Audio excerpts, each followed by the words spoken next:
Hey guys, my name is Maria, and some of you already know me by now from YouTube, Patreon, or Instagram, where I share my painting demonstrations. In this video, I'm going to share with you how I paint ocean waves in watercolors and what are the most important things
to take your round brush.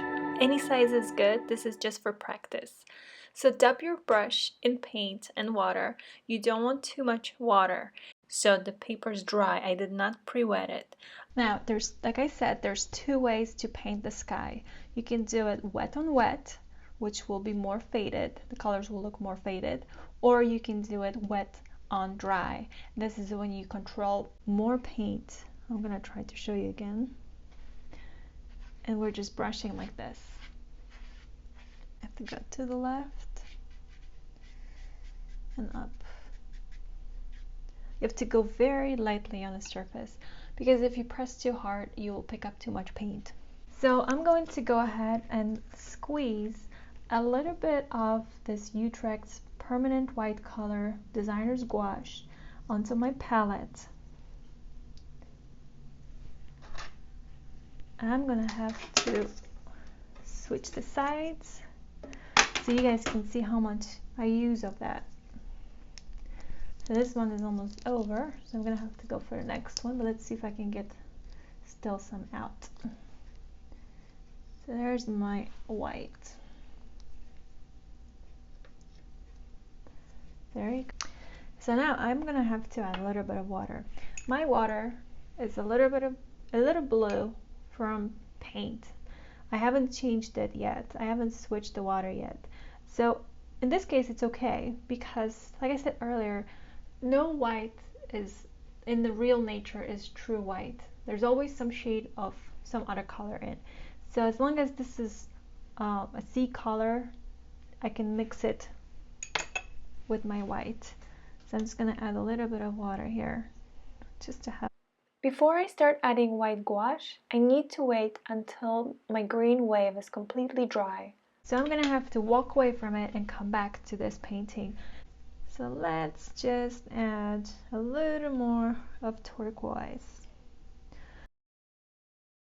Alright, so I'm gonna use this paper towel and I'm gonna place it right here because I don't want any of that splatter here. I just want it to be in this section So water, paint, and spatter. And I'm gonna go soft because I want these spatter pieces of paint to be very tiny. And I go again. And just take a little bit of water, just so it's not too much, but it's already diluted. Grab that and try to make little lines. So hold your arm, basically. Don't let it move too much, just a little bit.